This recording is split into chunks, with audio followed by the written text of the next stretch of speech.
Late at night, after the failed mission involving Arno, Cesar, in a black tank top with black and yellow jogger pants, sat in a black swivel chair, leaning against the desk with his elbow up, holding a pair of tweezers which held the microchip he found earlier, and glared at it from a better angle through a mounted magnifying glass. His alien dog Jackie laid on the floor asleep underneath a desk located on the far side of the workshop with the computer monitor on top of it displaying the image of the nanotechnology schematics. "Anything on Arno?" he asked the phone next to him.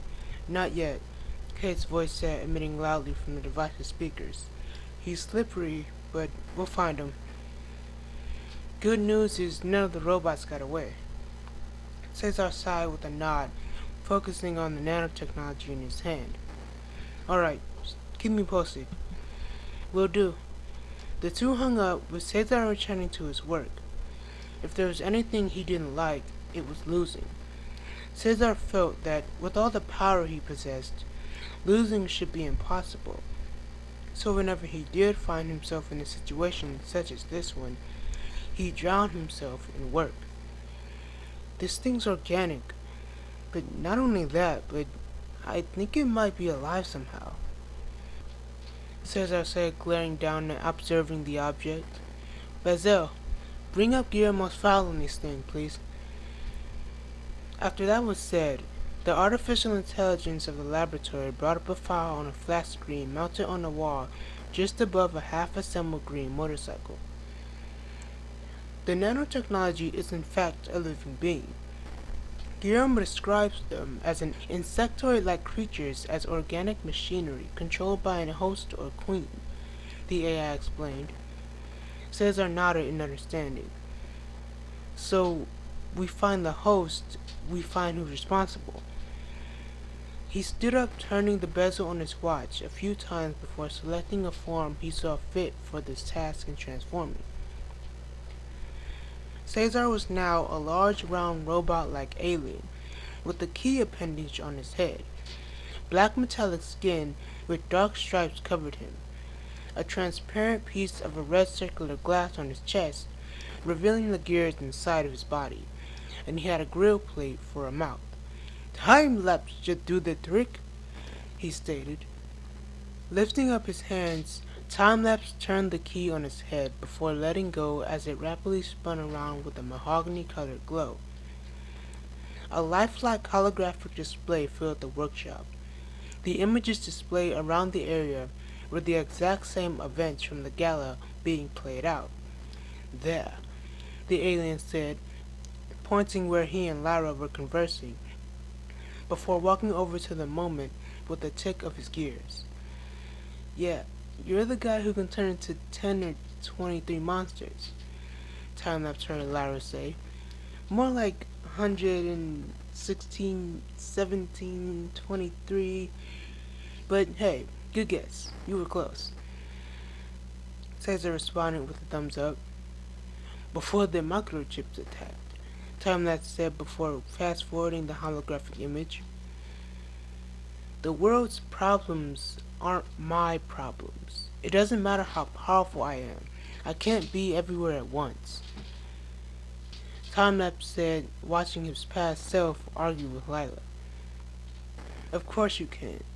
I just wonder what happens when everything's taken away from you," Lara muttered. Time-lapse glared at the young woman. "I don't want to jump to conclusions. Already seen how that goes," he said before watching the swarm attack play out, but just as it did before. They attacked right after she said that, but she pushed me out of the way," the alien said, trying to come up with a solution before seeing the hive of nanochips swarm down and attack. "But why would she push me out of the way? Maybe I'm grasping at straws," he added. Bazel suddenly continued to read the files. "If I may, sir, according to these documents, a part of Miss Lorraine's technology division worked with Guillermo in studying the nanotechnology, including Lara herself," the computer explained. "Wait, what?" "Well, isn't that something?" he said, looking at the screen. Time-lapse glared at the nanochip on the desk. The plot thickens, he muttered. Basil, remind me to pay Lara a visit, he said as a ringing noise suddenly came from the monitor across the workshop.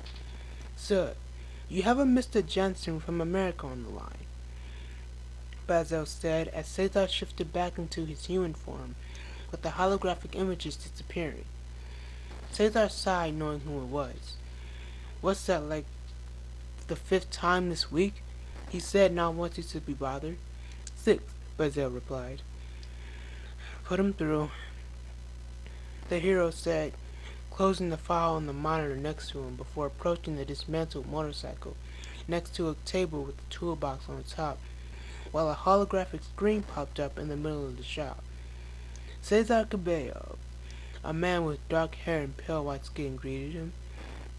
Yes, Mr. Jensen, that's my name, Cesar replied, grabbing a wrench and crouching down in front of the bike. The man on the screen chuckled. Please, call me Michael, he responded politely, a bit too politely for Cesar. Yeah, I'd rather not, the young man said. You called me about 1 billion times this week. We're both really busy, so mind if we cut to the chase? Jensen nodded. Of course. Well, I'm putting together a team. Cesar stood up and shook his head. I'm gonna have to stop you right there and say no. I got my own team and my own problems, so I'd like to keep it that way, if you don't mind. Cesar noticed a bit of anguish in Jensen's expression for a quick second. Cesar, the world needs you. The young man chuckled and pointed to the screen. While your amateur heroes just barely won the day a year ago, I was busy taking care of a planetary peace treaty. I know the world needs me, but so do others, he stated. Michael paused. Cesar. His voice was now authoritative in tone. Goodbye, Mr. Jensen, Cesar said, indicating Basil to hang up the call. He looked over at the desk where he once was, where the deactivated nanochip sat. Basil, you said the nanotech was organic. How organic? The computer began cycling through information. Unknown alien origin, Basil responded. Cesar thought for a moment with a smirk on his face, before crouching down and lifting up a detached part of the motorcycle. Alien, huh? So technically, probably, maybe, I could download its DNA, figure out how they work, and get control of the hive? That certainly is a theory, sir. Alright then. Roll out the fire extinguishers and call an ambulance. We're gonna hack the Multitrix, Cesar said with excitement. Should I schedule that before or after your appointment with Miss Lorraine? Basil queried. Cesar glared at the metal piece in his hand, then looked down at the motorcycle. Yeah, after. Definitely after. Flying through the air a few blocks down from Cabello Tower, Cesar as Stingray glided down before landing on a railing with his feet gripped to the horizontal structure. In front of him, there stood a window with a clear view of Lara in a black dress at her desk, looking over the files on the computer. You know, most people take the elevator, the young woman said, glancing behind her. Transforming human and wearing a red button-down shirt under a black sweater, Cesar smiled. Obviously, I'm not like most people, he replied, now sitting on the railing. Plus, the lady at the front desk wouldn't let me in, he added, stepping onto the balcony. Obviously for a reason, although it looks like I'll have to up my security now, the young woman replied, continuing to focus on her computer, as if Cesar wasn't there. The young man muttered. Looking behind her shoulder, Lara sighed. Come in, please. You're already here, so why not? Thank you, Cesar replied, walking into the office from the balcony. I know it's a bit sudden and I'm basically trespassing, but I have a problem and I think you're the solution. Or at least part of it, Cesar said. standing in front of the desk, looking around the office. How so? Lara asked, slightly looking away from her monitor. I've been tracking down the nanochips that attacked the gala last week and found out that you work with my, Guillermo, while he first discovered them. Cesar explained, realizing he had gotten her attention. Yeah, Lara responded, looking past her computer screen. Well, besides the other suspects, who are basically criminals, you're the only one with... Lara suddenly cut him off. Okay, so you're accusing me. Cesar immediately shook his head. No, I'm not. The woman raised an eyebrow. Really? Because putting me in the same sentence as the other suspects doesn't sound accusing at all. Cesar chuckled from uncomfortableness. To be fair, I could have worded it better. How about we just start over? Fine, start over. But you have 1 minute before I call security. Cesar paused, noticing the clock on the wall. I'm gonna be late for a meeting, actually, he said, slowly getting distracted.